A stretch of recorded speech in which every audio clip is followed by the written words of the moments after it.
The needle pierced flesh with clinical precision, but what followed defied every principle of modern science.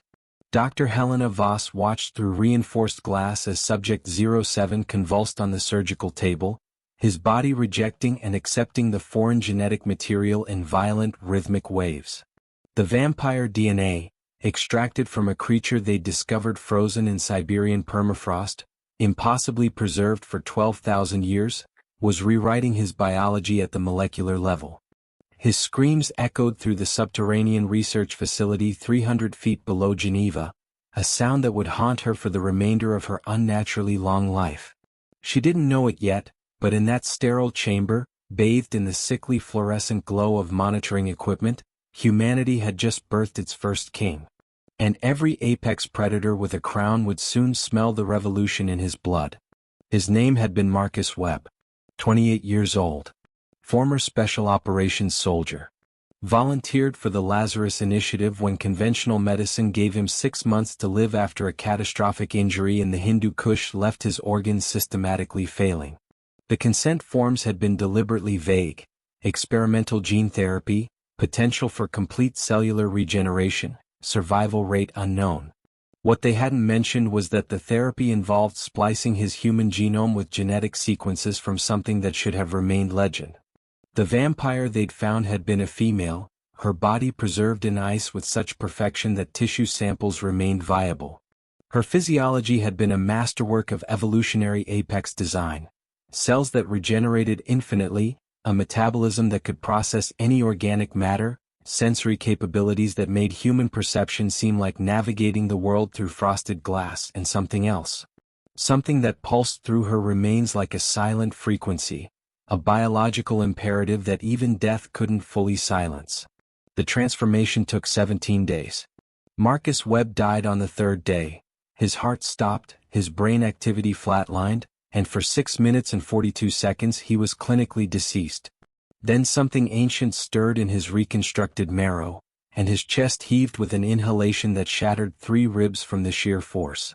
When his eyes opened, they were no longer the muddy brown documented in his military file. They burned crimson, lit from within by a bioluminescent reaction that would later be identified as a unique form of photophore, similar to deep-sea creatures but infinitely more complex.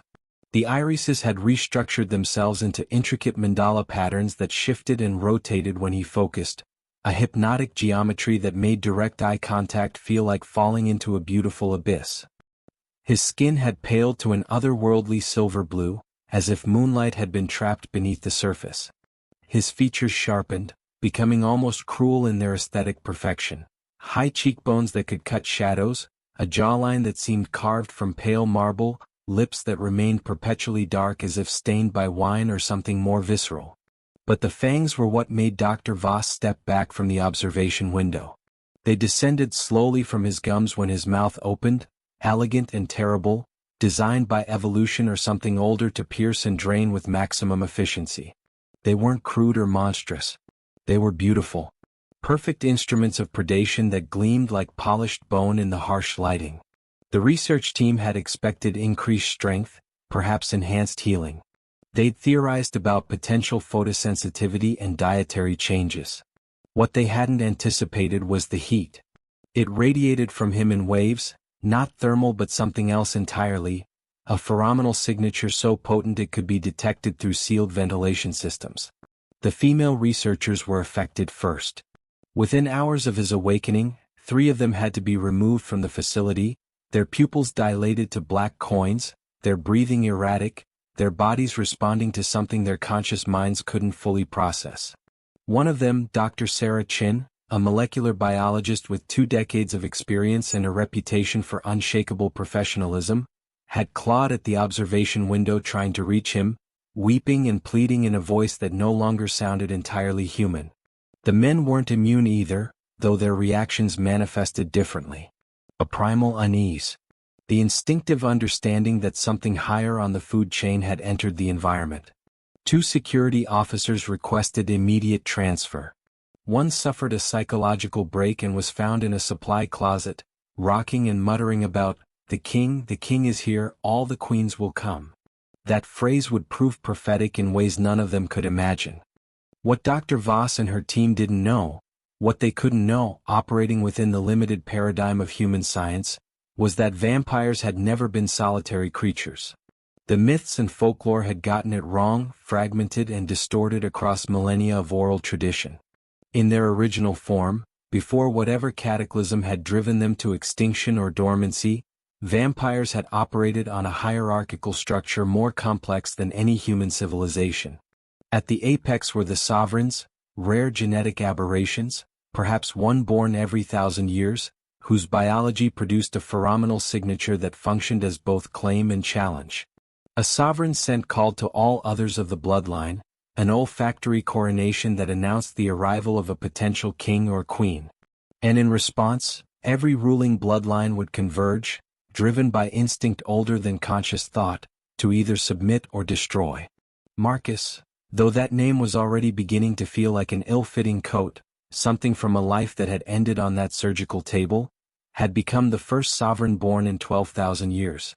And his heat, his scent, was now bleeding into the world through every ventilation shaft, every sealed door, every molecule of air that touched his transformed skin. It would spread. It would travel on winds and in the breath of those who came near him. And it would reach them. The queens. The last surviving members of a species humanity had relegated to myth. Hidden in plain sight, walking among mortals, ancient and patient and hungry for something they thought had been lost forever. And now, across 6 continents, in penthouses and palaces and places far from human eyes, they were lifting their heads. Nostrils flaring. Pulses quickening. Some would feel rage, the territorial fury of alphas who'd held power unchallenged for centuries. Others would feel something more dangerous. What? Recognition. The biological imperative to seek out the source, to test themselves against it, to claim or be claimed by it. The hunt had begun before Marcus even understood what he'd become. By the 32nd day of his transformation, the facility had been locked down. No one in, no one out. Dr. Voss had implemented the protocol after 4 more staff members had exhibited what the psychiatric consultant termed obsessive fixation syndrome. Marcus himself remained in a containment cell specifically designed for him.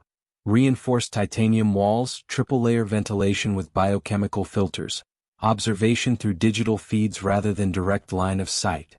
They fed him blood. Synthetic at first, manufactured in the facility's biolab, but his body had rejected it violently. Animal blood proved marginally more acceptable, though he consumed it with the mechanical necessity of someone eating flavorless paste. Human blood, procured through carefully documented donations from volunteer staff, that was what truly nourished him. The difference was visible. After feeding on human blood, his skin took on a faint luminescence, his movements became fluid as silk over stone, and the heat intensified to levels that affected people 3 floors away. He spent his time in silence, adapting to senses that now fed him information in overwhelming torrents. He could hear individual heartbeats throughout the facility, each one a unique rhythm he began to recognize. The janitor on level 5 had an arrhythmia. Dr. Voss took medication for hypertension. He could taste it in the air around her. The young intern who monitored his vitals remotely was pregnant, perhaps 8 weeks, her hormonal symphony unmistakable. He could see in total darkness, his vision processing light spectrums humans couldn't perceive. Infrared. Ultraviolet. Something else that highlighted living things like flames in a void. His sense of smell had become a form of reading, each scent carrying information more detailed than any dossier. He knew when people were afraid, aroused, lying, sick, ovulating, dying. The world had become a novel written in biological truth, and he was only beginning to learn the language. But most disturbing was the hunger. Not for blood, though that was present, insistent as a drumbeat. No, this was something deeper. A need for connection that felt hardwired into his restructured neurons.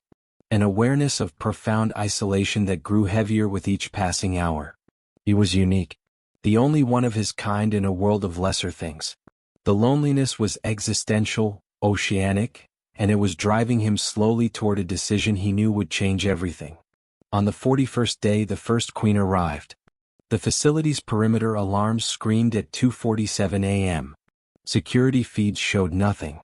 Thermal imaging captured a blur moving at speeds the camera's frame rates couldn't properly record. By the time the security team assembled, she was already inside. Not through any door or ventilation shaft. Later analysis would suggest she'd simply walked through the concrete itself, her body temporarily adopting a phase-shifted state that allowed her to pass through solid matter. That ability alone should have been impossible, but then so should everything else that was happening.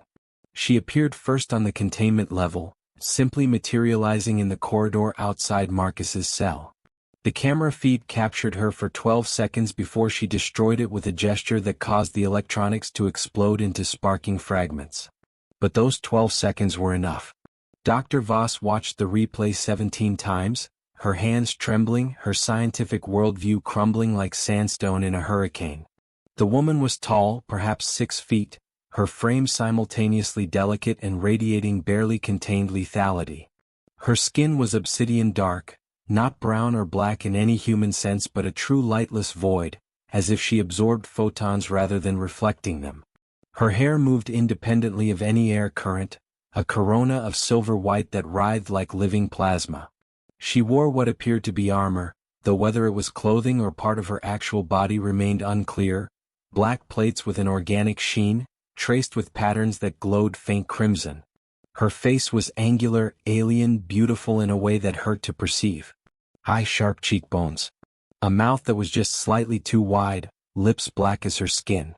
And her eyes, twin voids filled with rotating stars, literally, as if someone had captured galaxies and trapped them in her skull. But more than her appearance, it was her presence that radiated through the digital feed. Authority. Power compressed into a bipedal form.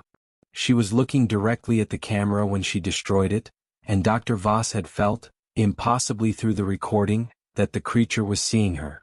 Seeing through the lens and the wires and the distance, looking directly into her soul with an expression of contempt so profound it was almost pitying. The alarms continued screaming. Marcus in his cell had gone utterly still. His head was tilted, his reconstructed senses processing what was approaching. Dr. Voss watched through the cell's internal feed as his lips pulled back from his fangs, not in aggression but in something more complex. Recognition, perhaps. Or challenge. His eyes flared brighter, the crimson intensifying to the color of arterial spray, and the heat signature radiating from his body spiked so dramatically that the cell's temperature regulation system began issuing warnings. When the Queen reached his cell door, 6 inches of reinforced titanium with electronic locks designed to withstand explosive breaching, she simply placed her palm against it. The metal groaned. Molecular bonds screamed in protest. And then it liquefied, running down in molten rivulets that hissed and smoked when they touched the floor. She stepped through the opening, her movements unhurried, and stood before him in the space that was supposed to be humanity's most secure containment. The audio feed captured their first words. Sovereign. Her voice was layered, multiple tones speaking in harmony, as if several beings occupied her throat. It resonated at frequencies that made the recording equipment distort. We thought your line extinct. 12,000 years of silence. And now you announce yourself like a child learning to scream. Marcus stood slowly. He was tall by human standards, 6'3", but she matched his height, and her presence made him seem almost small. The heat between them was visible now, distorting the air like summer shimmer above hot asphalt. When he spoke, his voice had deepened, gained textures it hadn't possessed before. I didn't announce anything. I woke up. And in waking you've called every bloodline monarch to this location. Do you understand what you've done? She moved closer, circling him with the predatory assessment of one apex evaluating another.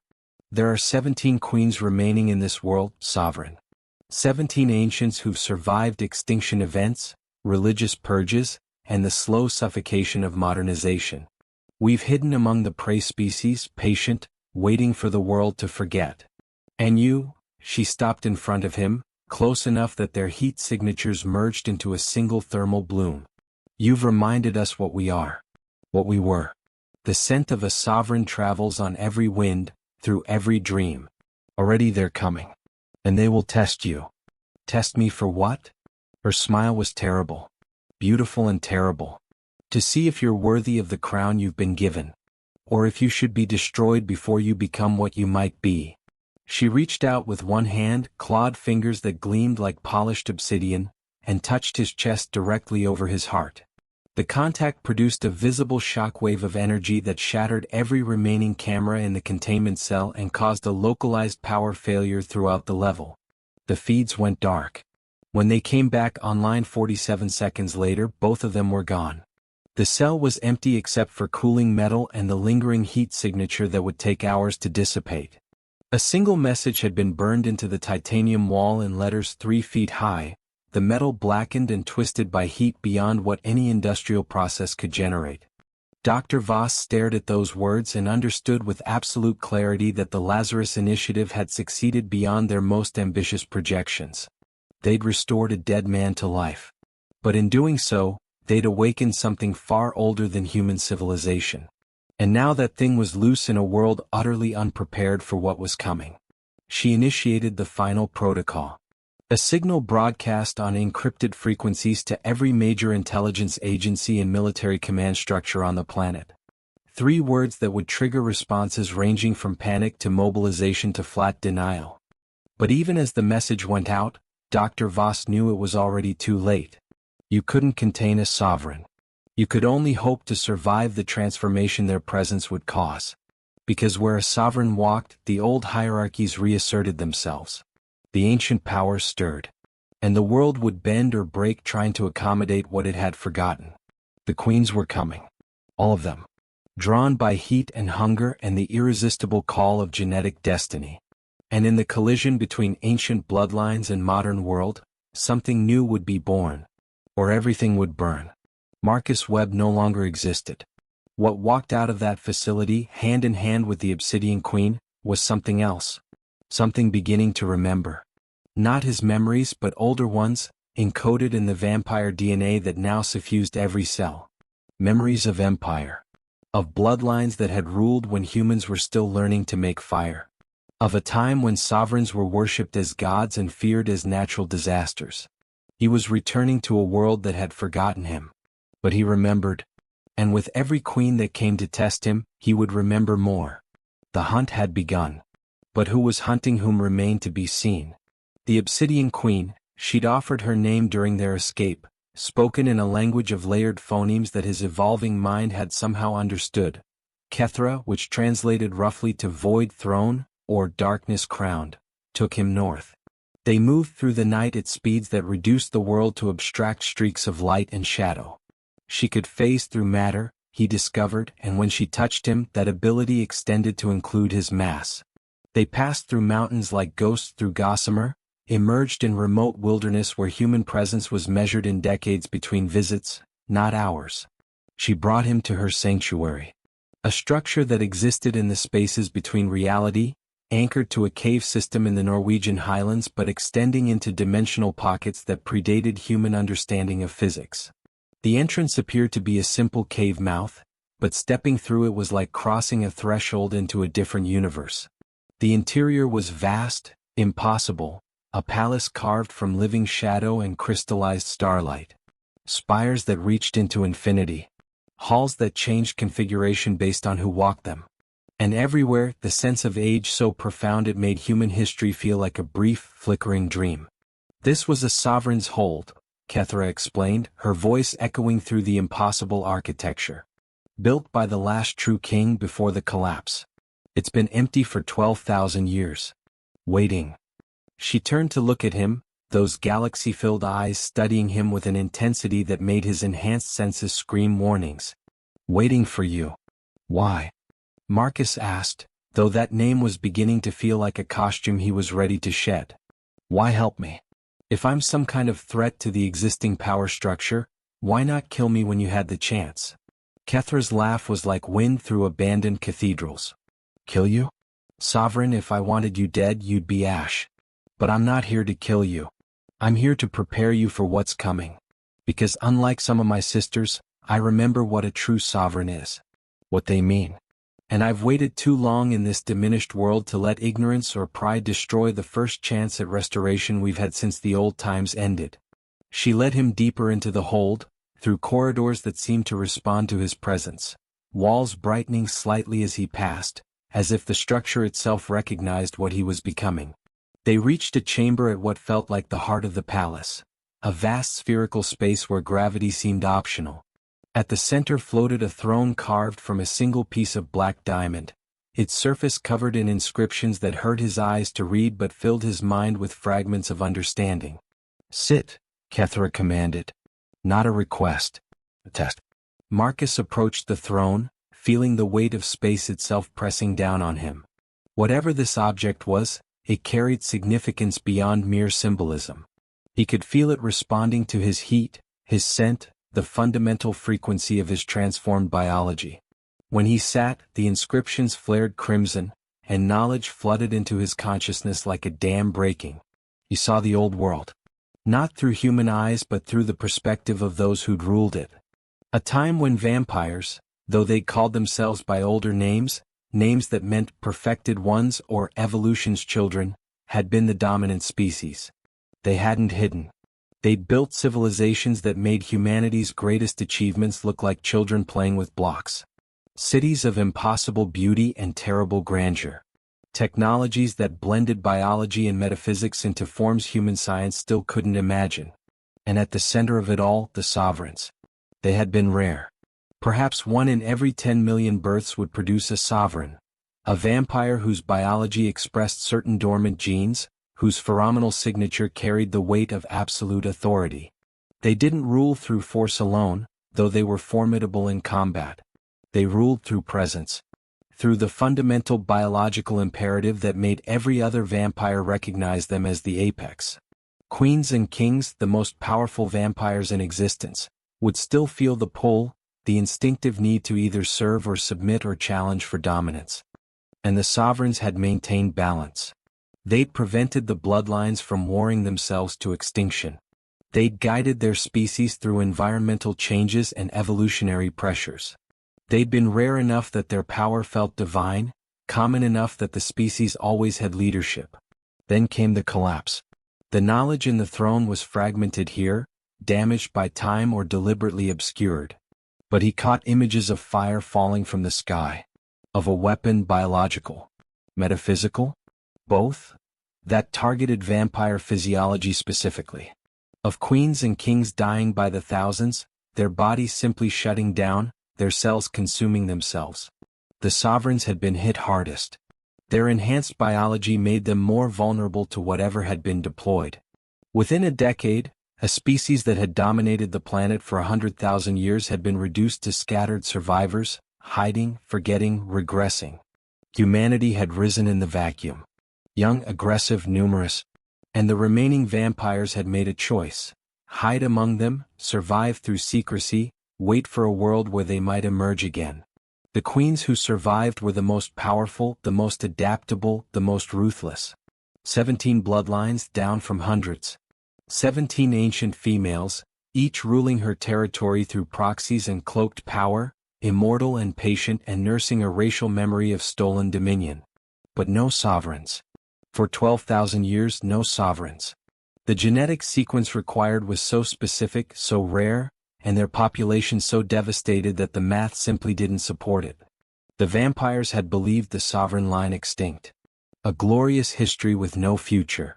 Until a team of human scientists, brilliant and ignorant in equal measure, had taken a dead soldier and rebuilt him with vampire DNA. They'd inadvertently created the exact genetic conditions necessary. The human base had provided just enough genetic diversity to reactivate dormant sequences. The vampire DNA had provided the template. And somehow, impossibly, those two contradictions had produced a synthesis that expressed the sovereign phenotype. He was an accident. A fluke. A statistical impossibility that had nevertheless occurred. And now he sat on a throne that recognized him as legitimate, and 17 queens were converging on his location, drawn by instincts older than consciousness. When he opened his eyes, he hadn't realized he'd closed them. Kthra was kneeling. Actually kneeling. This ancient, powerful being was on one knee before the throne, her head bowed, her posture radiating submission. "I am Kthra, Void Throne, last queen of the Umbral bloodline," she said formally, her voice resonating with harmonics that made the chamber itself vibrate. I acknowledge you, Sovereign. I offer service and information. I will stand between you and the challengers until you are ready to face them.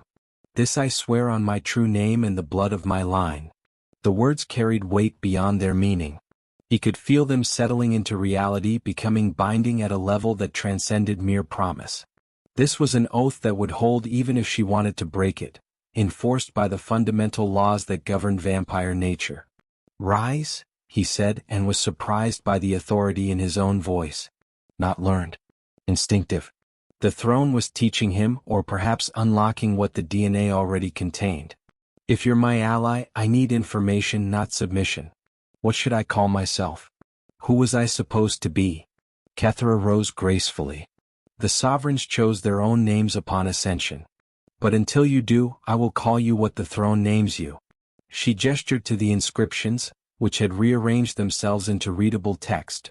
Not English, not any human language, but something his altered mind could parse. Sovereign of the Crimson Ascension.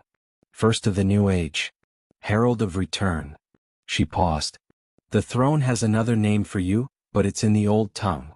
It translates roughly to beautiful dying star, or last light before dawn. Prophetic. Ominous. What does it mean? That you will either illuminate the path to our species' restoration, or you will be the final glorious ending of everything we were. The throne doesn't predict which. Only that your existence is pivotal. She moved to a window that looked out over impossible vistas. Multiple landscapes layered over each other like overlapping realities. The other queens won't all respond like I have. Some will see you as an opportunity. Others will see you as a threat to their autonomy. A few, she trailed off, something almost like concern crossing her alien features. A few will see you as something else entirely. What do you mean? The heat you produce, Sovereign. It's not merely a signature of dominance. It's a mating call. She said it bluntly without euphemism. In the old times, sovereigns were rare enough that their selection of mates was a matter of species-level importance. The biological imperative to reproduce with a sovereign, to create offspring that might carry the genetic sequence forward, was profound. Queens who smell your heat don't just recognize a leader. They recognize a potential mate. And the drive to secure you, to claim you, to ensure their bloodline is the one that continues through your genetics. She turned to face him. It will make them dangerous in ways you cannot yet comprehend. They will see you and want you with an intensity that transcends reason.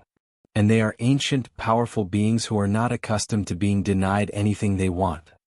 Marcus, he still thought of himself that way, though it was becoming a smaller and smaller part of his identity, processed this. So I'm what, exactly? A stud to be fought over? If you allow yourself to be. Kthra's smile was sharp. But you're a sovereign.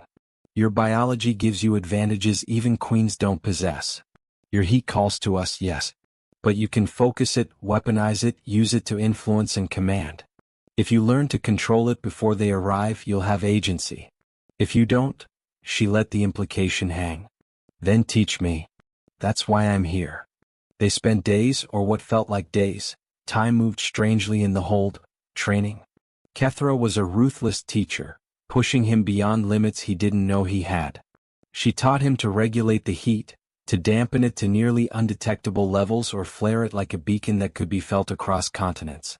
She taught him to read the subtle biological signals other vampires unconsciously broadcast, the hierarchies of scent and posture and presence that structured their social interactions. She taught him to fight, not human combat, but the brutal, reality-warping violence that occurred when apex predators clashed. He learned that vampires of sufficient age could manipulate physical laws through will and biology alone. Kthra could control shadows, making them solid or sharp or suffocating. She could phase through matter. She could suspend local gravity. She could do things that looked like magic but were actually expressions of a biology so advanced it seemed supernatural. And he was learning his own abilities. The heat was just one aspect. He discovered he could command attention through presence alone, making anyone in his vicinity focus on him whether they wanted to or not. He could influence emotional states, not crude mind control, but subtle pushes that could turn fear into fascination, hostility into curiosity, resistance into submission. His physical capabilities were beyond even normal vampires. He'd shattered a steel beam during a training exercise without conscious effort, had caught and held Kthra mid-face, something she'd said shouldn't be possible. But the most significant discovery came during a meditation exercise. Kthra had instructed him to reach out with his senses, to feel beyond the immediate environment. When he did, he felt them. Distant pulses like faraway drums. 17 distinct rhythms, each unique, each moving. The queens. He could sense their approximate locations, feel the different qualities of their presence. Some felt cold and ancient as glacier ice. Others burned with barely contained fury. A few radiated curiosity or calculation. And one, distant but approaching faster than the others, felt like an inferno barely contained in flesh, heat that rivaled his own, presence that made his instincts scream both attraction and warning. "She'll be first," Kthra said, having watched his reaction. "I knew she would be. Nefra, the blood phoenix. Queen of the Vermilion bloodline. She rules the territories humans call the Middle East, though her influence extends far beyond geography. She's passionate. Impulsive by our standards, though still more patient than any human. She'll have felt your heat and interpreted it as a challenge or an invitation, likely both. When she arrives, it will be spectacular." "Is she dangerous?" "We're all dangerous, Sovereign. But yes, more than most. She's young for a queen, only 7,000 years old. Still remembers what it feels like to burn hot instead of cold. Still cares about things most of us have learned to stop caring about. She'll test you immediately. And if you fail," Kethra's expression was unreadable. "If you fail, she might kill you out of disappointment. Or she might try to keep you as a beautiful, broken thing. I'm not sure which would be worse." Marcus felt the pull toward the approaching presence. His heat wanted to flare, to answer the call racing toward him. Kthra was right, this was going to be spectacular. And dangerous. And utterly unavoidable. How long until she arrives? Hours. Perhaps a day at most. She's not attempting stealth. Kthra moved to the throne room's entrance. "I'll prepare the hold's defenses. Not to keep her out, she'll enter regardless, but to channel where she enters, give you the advantage of terrain. Use the time remaining to center yourself. Remember your training. And Sovereign?" She paused. "Don't die. I haven't waited 12,000 years to lose our species' best chance at restoration in the first real encounter." Then she was gone, and Marcus was alone with the throne and his thoughts and the approaching inferno that would arrive with fangs and fire and intentions he could only guess at. He sat on the throne again, feeling it respond to him, feeding him more knowledge. He learned the names of ancient sovereigns, their triumphs and failures. He learned the genetic sequences that made him what he was, understood at a fundamental level how his biology functioned. He learned the political structure of the old world, the alliances and betrayals, the slow dance of power that had defined vampire civilization for eons. And he made a decision.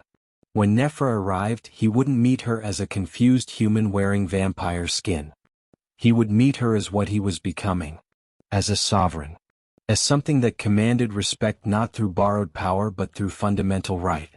He stood, feeling the hold respond to his movement. The architecture shifted subtly, corridors realigning, chambers reconfiguring to suit his unconscious preferences. This place knew him now. Recognized him. Would obey him. He walked to the highest point in the structure, an impossible spire that extended into what looked like empty sky but felt like something else. A viewing platform that existed simultaneously in multiple spaces. From here he could see vast distances, not with eyes but with the sensory array his transformation had granted. He could feel the world spread beneath him, sense the millions of human heat signatures going about their brief lives, unaware that the old powers were stirring. And he could feel her. Closer now. A brilliant point of presence racing toward him like a meteor falling from orbit. She was bringing her full power, making no attempt to mask or diminish herself. It was a statement. A declaration. She was coming to meet the sovereign who'd called her from her ancient slumber, and she would arrive as what she truly was. The blood phoenix. 7,000 years of accumulated power and personality and purpose, compressed into a single being and aimed at him like a beautiful weapon. Marcus? No, not Marcus anymore. He was shedding that identity like a snake shedding too tight skin. Let his heat flare in response. A beacon. An answer. An acceptance of the challenge racing toward him. Let her come. Let them all come. He was a sovereign of the Crimson Ascension. First of the New Age. Herald of return. And if the old world was waking, it would wake to find him seated on the throne, ready to remind them all what his kind had been. The night suddenly brightened, as if a second sun had risen on the horizon. But it wasn't the sun. It was her. Nefra, arriving in a burst of flame that should have been impossible, that violated every known law of physics but didn't care because vampire biology operated on different principles entirely. She was beautiful. She was terrible. She was everything the moment required. And their collision would reshape the world. Nefra didn't land so much as manifest, her presence transitioning from distant to immediate without bothering with the intervening space. One moment the sky was merely bright with her approach. The next she stood before him on the spire's platform, having crossed the final distance in a manner his senses couldn't fully track. The air around her shimmered with heat distortion, reality itself struggling to accommodate her presence. She was tall, perhaps 6.5 feet, built like a warrior goddess from ancient mythology. Her skin was bronze, literally. It had a metallic sheen that caught light and reflected it back as copper fire. Her body was athletic, powerful, curves and muscle in perfect synthesis, barely contained by armor that seemed to be crafted from solidified flames. Black plates traced with veins of molten gold, shaped to her form with an artistry that made it unclear where protection ended and aesthetic began. Her hair was the deep red of arterial blood, but it moved like living fire, individual strands occasionally igniting into actual flames before cooling back to hair. Her face was sharp, predatory, beautiful in the way a drawn blade is beautiful, all clean lines and deadly elegance. High cheekbones, a nose that would have been called Roman in human terms, lips the color of fresh wounds. And her eyes. God, her eyes. They were gold. Pure, molten gold, with slitted pupils like a cat's, and they burned with an intensity that made looking directly at them feel like staring into a forge. But more than her physical form, it was her presence that hit him like a physical force. She radiated heat that rivaled his own, a pheromonal signature so potent he could taste it. Cinnamon and smoke and something sweeter like blood mixed with honey. His body responded instinctively, his heat flaring to meet hers, creating a feedback loop that made the air between them shimmer and dance. For a long moment neither spoke. They simply stood, taking measure of each other, two apex predators meeting for the first time, bodies and instincts negotiating dominance before minds could interfere. Nefra moved first. She closed the distance between them with predatory grace, stopping just close enough that their heat signatures merged, creating a visible aurora of crimson and gold. She tilted her head, studying him with those molten eyes, and when she spoke, her voice was smoke and silk and violence barely leashed. So you're the accident that's called me from my throne. It wasn't quite an insult, but it carried an edge. The human experiment that smells like a sovereign. Kthra believes in you. She's sworn oath to protect you, which is the only reason I'm talking rather than testing whether you bleed as beautifully as you smell. He met her gaze directly, refusing to show the intimidation he felt.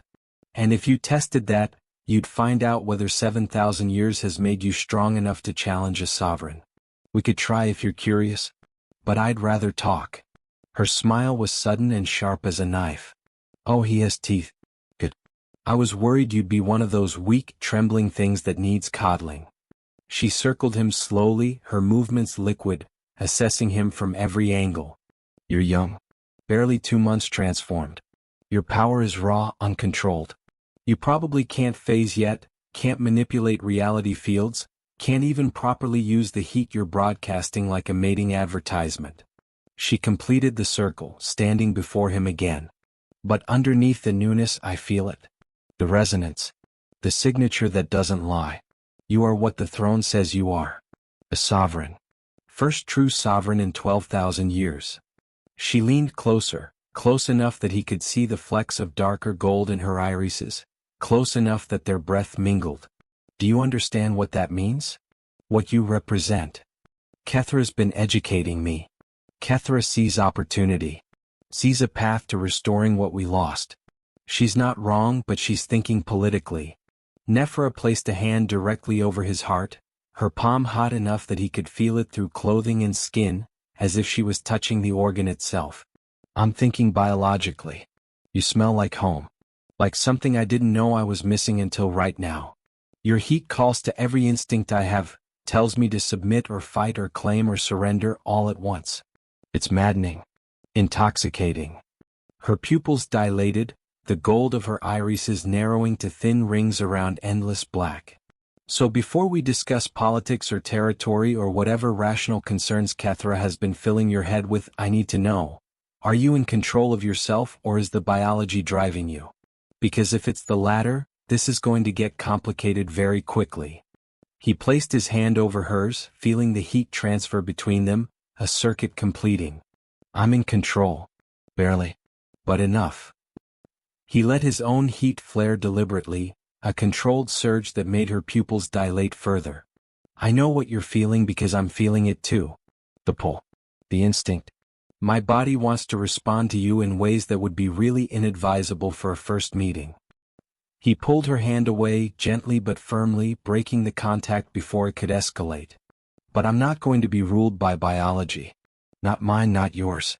If something happens between us, it'll be a choice, not a compulsion. Nefra laughed, a sound like crackling flames. Oh, I like you. You're going to be fun. She stepped back, giving him space, and some of the overwhelming intensity of her presence banked, still there but controlled. All right, Sovereign. We'll play it your way. For now. She moved to the edge of the platform, looking out over the impossible vistas of the hold. Kthra has told you about the others coming? 17 queens. All converging on this location drawn by what I am. 16 actually. I'm already here. She glanced back at him. And they won't all be as restrained as I'm being. Kthra will stand with you, she's old enough and wise enough to see the bigger picture. But some of the others? She shook her head. Morgatha of the Carrion bloodline will see you as an abomination, human contamination of pure vampire genetics. She'll try to kill you on principle. Seraphis of the crystalline bloodline will want to study you, dissect you, understand how you're possible. She's the closest thing we have to a scientist, and her curiosity is more dangerous than most vampires' rage. Veilora of the serpent bloodline will try to seduce you, manipulate you into serving her agenda. And Drakina? Nefra's expression turned serious. Drakina of the titanium bloodline is the oldest of us. 16,000 years old. She predates the collapse, was already ancient when the last sovereigns walked. She'll test you in ways you can't imagine because she actually remembers what sovereigns were capable of. If you fail her assessment, she won't kill you. She'll do something worse. She'll dismiss you as unworthy and spread that judgment to the others. And if I pass? Then you might actually have a chance at this. At being what Kthra thinks you can be. Nefra turned to face him fully. A sovereign doesn't just lead through power. They lead through presence, through the ability to navigate the complex web of alliances and rivalries that define our species. They're part king, part diplomat, part warrior, part, she paused, choosing her words carefully, part breeding stud honestly. The sovereigns of old sired children with multiple queens, spreading their genetic sequence across bloodlines, ensuring the trait would persist. It was expected. Necessary. And it made the political landscape incredibly complicated. You're saying that to be accepted as a sovereign, I'd need to breed with us? Yes. She said it bluntly. Not all of us necessarily. But enough to prove genetic viability, to give each bloodline hope that their genetics might continue through your line. The queens who bear your children would have immense political power. Those who don't would be diminished. So expect the competition for your attention to be fierce. And lethal. The weight of what she was describing settled over him. He wasn't just navigating political structures or proving his combat capabilities. He was being positioned as the linchpin for the entire species' reproductive future. Every decision about who to favor, who to breed with, who to pass over would have consequences that would ripple through vampire society for millennia. That's insane. That's reality. Nefra moved closer again, her expression softening slightly. I'm not saying you have to decide now, or that you have to accept this role at all. You could reject it, try to live quietly, hide from what you are. But they won't let you. Your scent has called them, and they will come, and they will demand answers. Demand choices. Demand you. She reached out, not touching him but close enough that he could feel the heat radiating from her palm. So you need to decide what you want to be. Human playing at vampire? Sovereign embracing what you've become? Something in between? Because when Drakina arrives, and she will be here within days, she's going to ask you that question. And your answer will determine whether the next era is one of restoration or final extinction. He looked at her, this ancient, powerful being who'd crossed continents to stand before him, and made his decision. I can't go back to being human. That person died on a surgical table 2 months ago. What I am now, what I'm becoming, it's not a costume I can take off. So if I'm going to be this, I'm going to be it completely. A sovereign. Not because I chose it, but because the alternative is living half a life, running from what I've become. He met her golden gaze. Help me. Not just Kthra but you too. Teach me what I need to know. And when the others arrive, I'll face them as what I am. Nefra's smile was fierce and approving. Now you sound like a sovereign. She extended her hand, palm up, a formal gesture he instinctively understood. I am Nefra, Blood Phoenix, Queen of the Vermilion bloodline. I acknowledge you as sovereign. I offer alliance and instruction. I will not kneel. I'm not built for submission, and you wouldn't respect me if I were, but I will stand beside you against those who would see you fail. This I swear on my fire and the blood of my line. He took her hand, feeling the oath settle into place, a binding that went beyond mere words. I accept your alliance. And your instruction. Good. She pulled him closer, not aggressively but with purpose, until they were almost embracing. First lesson, control the heat. Right now you're broadcasting at maximum intensity. Every vampire within 1,000 miles can feel you. It's impressive but tactically stupid. You need to learn to dampen it, to hide your signature when necessary. And more importantly, you need to learn to focus it, to direct it at specific targets. Kthra's been teaching me. Kthra teaches you to dampen. I'll teach you to weaponize. Her hands moved to his chest, her touch searing even through clothing. The heat isn't just a signature. It's a tool. A weapon. You can use it to influence, to intimidate, to seduce, to command. A focused burst of heat at the right moment can make an enemy hesitate, can make an ally's loyalty deepen, can make a potential mate. She trailed off, her smile wicked. Well, you'll learn. They trained through what felt like days, though time remained strange in the hold. Nefra was a completely different teacher than Kthra. Where Kthra was patient and methodical, Nefra was intense and demanding.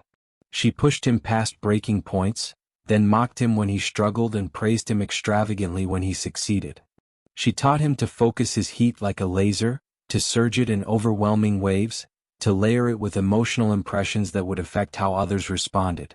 She taught him combat techniques that incorporated heat manipulation, how to make an opponent hesitate by flaring attraction in the middle of a fight, how to use the heat as a distraction while positioning for a killing strike, how to create feedback loops that would overwhelm enemy senses. And she told him stories. About the old world, about sovereigns she'd heard of but never met, about the complex dance of power and sex and violence that had defined vampire civilization. She was irreverent, funny in a dark way, and utterly without shame about any topic. She told him about queens who'd warred over a sovereign's favor, about bloodlines that had risen or fallen based on reproductive success, about the last sovereign she'd heard of, a female named Ashera who'd ruled the Western territories and supposedly could control heat so precisely she could boil blood inside an enemy's veins without breaking their skin. Between training sessions they talked. He told her about his human life, about Marcus Webb who'd been a soldier and then a dying man and then a volunteer for an experiment he hadn't fully understood. She listened with surprising attention, asking questions about human culture and technology and society that revealed how little the queens truly understood the species they hid among. "We see you as prey," she admitted during one conversation. "Or at best as children. Short-lived, rarely interesting. We forget that in your brevity you've built things we never imagined necessary. We had time. We could afford to be patient, to let things develop slowly. You have decades, so you compress innovation into frantic bursts." She looked thoughtful. "Maybe that's why you were able to become what you are. A human base brought something we'd lost: urgency. The willingness to risk everything because you didn't have forever to wait for another chance." Their dynamic was strange, charged, walking a line between alliance and something more intimate. The heat between them was constant, a low simmer that occasionally flared into something more intense. She'd touch him casually while demonstrating a technique, and the contact would send jolts of sensation through his nervous system. He'd focus his heat during training, and she'd respond with her own, creating moments of feedback that left them both breathing hard and carefully, not acknowledging what was happening. But they didn't cross that line. Not yet. Both aware that when they did, if they did, it would mean something beyond personal desire. It would be a political statement. A claim. A choice that would affect how the other queens responded. On what felt like the fourth day, Kthra appeared with news. 3 more have arrived in the region. Drakina is one of them. She's requesting formal audience. The playfulness dropped from Nefra's expression. "That was faster than I expected." "She flew," Kthra said. "Actually flew. I felt her cross the Mediterranean. She's not hiding her power or her intentions." Nefra turned to him. "This is it. Your first true test. Drakina is... She's everything a queen is supposed to be. Ancient. Powerful. Utterly convinced of her own superiority. She will not be impressed by potential or promises. She'll want demonstration. Proof. What should I expect? Expect her to test your worthiness through challenge. Not necessarily combat, though be prepared for that. More likely she'll test your knowledge, your presence, your ability to command respect. She'll look for weakness, for hesitation, for any sign that you're not truly what you claim to be." Nefra gripped his shoulders, her expression serious. "And sovereign? Don't try to placate her. Don't apologize or explain or justify. Meet her as an equal. Remind her that sovereigns don't answer to queens, queens answer to sovereigns. She'll respect that even if she hates it." He nodded, feeling the weight of the coming encounter. "Where will she meet me?" "She specified the throne room," Kthra said. "She's bringing 2 others with her, Morgotha and Vealora. A show of force, or perhaps a test to see how you handle multiple queens simultaneously." 3 at once. He laughed, though it sounded strained even to his own ears. "Well, let's not keep them waiting." They descended through the hold's impossible architecture, Kthra and Nefra flanking him like honor guards. As they approached the throne room, he could feel the presence of the waiting queens, 3 distinct signatures that pressed against his senses like physical weight. One was cold, so cold it felt like heat in reverse, drawing warmth out of the environment. One was sharp, crystalline, like breathing air made of microscopic glass. And one was vast, ancient, carrying the weight of eons in a way that made even Kthra and Nefra feel young in comparison. They entered the throne room. The 3 queens stood in a loose formation before the throne, and the sight of them together was breathtaking and terrifying. Drakina stood at the center, and she was titanium-made flesh. Tall, 7 feet easily, with skin that looked like burnished steel, literally metallic, reflecting light with a gunmetal sheen. Her body was powerful, built like a warrior who'd spent millennia perfecting the art of violence. She wore minimal clothing, just enough to avoid complete nudity, as if armor would be redundant when your skin was already harder than most weapons. Her hair was silver white, long, hanging to her waist in a straight cascade that moved like liquid metal. Her face was angular, severe, beautiful in the way a mountain is beautiful. Impressive and dangerous and utterly unyielding. Her eyes were silver, mirror-bright, reflecting everything while revealing nothing. To her left stood Morgotha, and she was death-given form. Skeletal, thin, skin pale as bone, stretched tight over a frame that looked half-starved but radiated predatory power. Her hair was black, lank, hanging in strings around a face that was all sharp angles and hungry eyes. Those eyes were empty white, no iris or pupil, just blank white that somehow still managed to convey sight and judgment. She wore ragged black garments that might have been elegant once but now looked deliberately torn, decayed, as if she was cosplaying her own funeral. Her fingers ended in claws that looked like they'd been filed from actual bone, yellow-white and sharp. To Drakina's right was Veilora, and she was everything the other two weren't: soft, lush, deliberately sexual. Her skin was the color of jade, with an actual green tint that made her look otherworldly. Her body was voluptuous, curves that would make human artists weep, barely contained by gossamer fabric that concealed nothing while technically covering everything. Her hair was emerald green, thick, cascading in waves down her back. Her face was heart-shaped, delicate, with full lips and large eyes that were yellow with horizontal pupils like a goat's, which should have been disturbing but somehow made her more mesmerizing. She smiled when he entered, a smile that promised every pleasure and warned of every danger such pleasures might contain. 3 queens. 3 expressions of vampire evolution. 3 immediate threats. He walked past them to the throne, feeling their attention track him like weapons acquiring a target.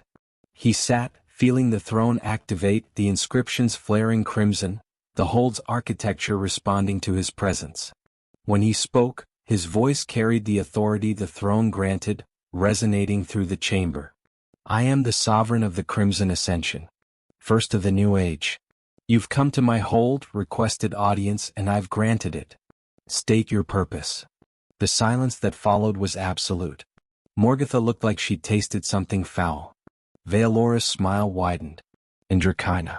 Drakina studied him with those mirror-bright eyes, and when she finally spoke, her voice was layered with harmonics that spoke of impossible age. Bold words from a child wearing stolen crown. She took a step forward. You sit on that throne as if you belong there. But that seat was earned by sovereigns who'd proven themselves through centuries of service and sacrifice. You've existed for weeks. You've proven nothing. Demonstrated nothing. Yet you demand respect as if right of biology alone entitles you to rule. Another step. I am Drakina, Titanium Throne, Queen of the Elder Bloodline. I was old when your species learned to make fire. I knew true sovereigns. Fought beside them. Bred with them. And you? She was close now, radiating power that made the air itself feel heavy. You smell right. Your biology doesn't lie. But biology alone doesn't make us sovereign. So before I acknowledge you, before I risk the dignity of my bloodline on your potential, you will prove yourself. He stood, meeting her at eye level despite her height advantage. What proof do you require? Command me. She said it simply. If you are truly a sovereign, your presence should compel obedience. Your heat should make me want to submit. So prove it. Make me kneel. Here now before witnesses. Show me that the throne has chosen wisely. It was a trap, of course. If he tried and failed, he'd be humiliated before multiple queens, his authority shattered before it was fully formed. If he succeeded through force, through crude biological manipulation, she'd dismiss it as parlor tricks rather than true dominance. He needed a different approach. He stepped even closer, close enough that their presence fields overlapped, close enough that the heat he generated and the cold she radiated created a barrier of clashing temperatures between them. When he spoke, it was quietly, just for her. You're right. Biology alone doesn't make us sovereign. And cheap tricks wouldn't impress someone who's lived 16,000 years. He let his heat flare, not at her but around them both, creating a bubble of overwhelming presence that filled the throne room. But you're testing the wrong thing. You don't need me to prove I can make you kneel. You need to prove to yourself that you want to. That after 12,000 years of ruling without higher authority, you're still capable of recognizing it when it appears. He placed his hand over her heart, mimicking what Nefra had done to him. Her skin was cold, hard as metal, but he could feel the pulse beneath, ancient and slow. I'm not going to command you, Drakina. I'm going to ask. Not because I'm weak, but because true sovereigns understood that forced submission is worthless. You need to choose this. To decide whether you believe in what I represent enough to take the risk of supporting me. Whether you want the old world back badly enough to help build it through someone as flawed and young as I am." The silence stretched. Her eyes searched his, those mirror surfaces reflecting his own face back at him. He could see himself in her gaze, young, uncertain beneath the confidence, but committed, sincere. "You manipulative, clever little beast," she finally said, and there was something almost like approval in her voice. "You turned my test around on me. Made it my choice instead of your demonstration." She was quiet for another heartbeat. "Fine. I choose." And Drakina, titanium throne, queen of the elder bloodline, eldest vampire in the world, knelt. Slowly, maintaining eye contact, she lowered herself to one knee, her hand placed over her heart in formal acknowledgement. "I am Drakina. I acknowledge you, sovereign. I do not offer oath. I'm too old and have survived too much to bind myself with words. But I offer recognition. And provisional support. Prove yourself worthy of what you're becoming and I will stand with you. Fail and I will end you myself cleanly and with respect." She rose. "But for now you have my attention. Which is more than any being has held for the last 3,000 years. Morgatha looked disgusted. Veilora looked impressed. Nefra and Kthra, standing at the chamber's edges, looked relieved. He passed the first test. But as he looked at the assembled queens, felt the weight of their presence and the complexity of their expectations, he understood this was just the beginning. 17 queens.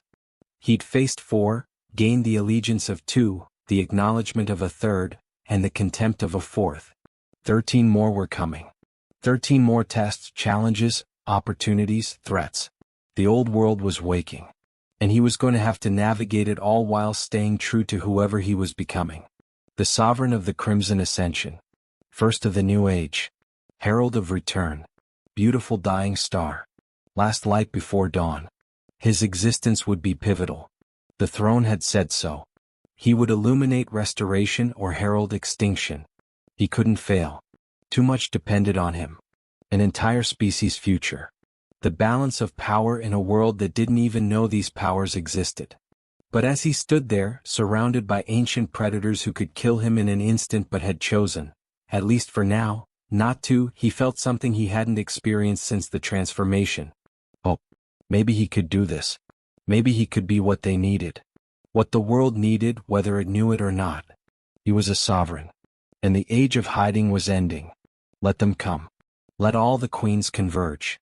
He would face them. Learn from them. Lead them if they would let him. And together they would decide what came next. The old world was dead. Long live the new world. Long live the sovereign. The remaining queens arrived over the following weeks, each making their entrance in ways that reflected their nature and bloodline. Some came in peace, curious and cautiously hopeful. Others came with challenge in their eyes and violence barely leashed. He met them all. Learned from each one. Passed some tests, failed others, but survived each encounter and grew stronger, more confident, more truly himself. He bred with 3 of them in those early months. Nefra first, a union of fire and heat that lasted 3 days and left them both changed. Then Veilora, who taught him that pleasure and power were merely different expressions of the same force. And finally, surprisingly, Drakina, who came to him not out of heat or political calculation but simple curiosity about what it would feel like to mate with a sovereign again after so many millennia. Each union was significant, political, personal. Each produced offspring that would carry his genetic sequence forward. Each deepened his connection to the ancient species he now led. The world was changing. Slowly, carefully, but changing. Vampires were beginning to emerge from hiding, not en masse but in carefully orchestrated reveals. Humanity was being prepared, gradually, for the knowledge that they weren't alone, had never been alone. There were challenges, violence, fear, attempts at warfare from both sides. But there were also alliances. Humans who saw advantage in partnership with beings who possessed knowledge and abilities beyond modern science. Vampires who recognized that the new world offered opportunities the old world had never imagined. And at the center of it all, seated on his throne in a hold that existed between realities, the sovereign of the Crimson Ascension guided the transformation. Not alone, 17 queens stood with him, each bringing her power and perspective to the challenge of building something that honored the past while embracing the future. They didn't always agree. There were conflicts, betrayals, moments of crisis that nearly tore everything apart. But they endured. Because for the first time in 12,000 years, vampires had what they'd been missing. A sovereign. A center point around which their fractured species could coalesce. A genetic sequence that promised continuation. A leader who understood both the weight of their history and the necessity of adaptation. His heat still called to them. Would always call to them. But now they answered not just with hunger or challenge but with purpose. With vision. With hope that their long twilight was ending and a new dawn, his dawn, was breaking. He'd been Marcus Webb once. A soldier. A dying man. A volunteer for an experiment that had remade him at the most fundamental level. Now he was something else entirely. Something the world had thought lost forever. Something that would reshape reality by his mere existence. He was the sovereign. The beautiful dying star. The last light before dawn. And his story, their story, was only beginning. The age of shadows was ending. The age of the crimson ascension had begun. And every queen on the planet had smelled his heat and answered the call.